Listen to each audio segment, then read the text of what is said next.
விடுதலை சிறுத்தைகள் கட்சி நடத்தும் மது ஒழிப்பு மாநாட்டில் பங்கேற்க அதிமுகவிற்கு திருமாவளவன் அழைப்பு விடுத்துள்ளது சலசலப்பை ஏற்படுத்தியுள்ளது.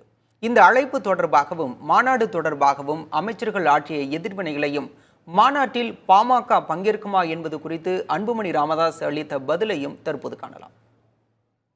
சார், யாரை வேணாலும் அழைக்கலாம். அதெல்லாம் நம்ம போய் அது குற்றம் சொல்லிட்டுலாம் இருக்க முடியாது, அதில் தப்பு பார்க்க முடியாது. ஆனால் அவர் தலைவர் தளபதியோடு நெருங்கிய தொடர்பில் இருக்கின்றார். தலைவர் தளபதியை என்றைக்குமே விரும்புகிற ஒரு சிறந்த நண்பராக இருக்கக்கூடியவர் தான் திருமாவளவன் அவர்கள். எனவே திருமாவளவன் யாரை அழைத்திருந்தாலும் கூட அவர் தளபதியை விட்டு நிச்சயமாக போக மாட்டார். ஒரு கோரிக்கையை வைப்பதற்காக எந்த கட்சி வேண்டுமானாலும் அது மாதிரி ஒரு மாநாட்டை நடத்தலாம்.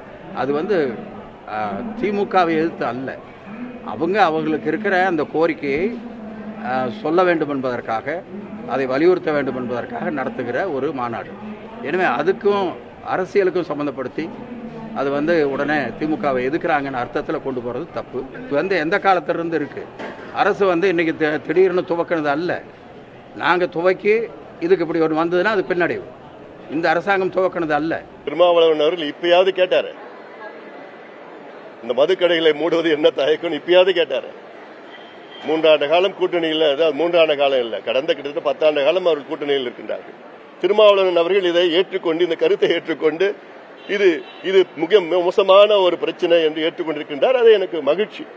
அதனால நிச்சயமா இந்த மது என்பது கட்சி, ஜாதி, மதம், இனம், மொழி எதுவும் பார்க்காம அத்தனை பேரும் சேர்ந்து இந்த மதுவை ஒழிக்கணும், அழிக்கணும், வருகின்ற தலைமுறைகளை காப்பாற்றணும். பார்க்கட்டும், முதல்ல அழைக்கட்டும்.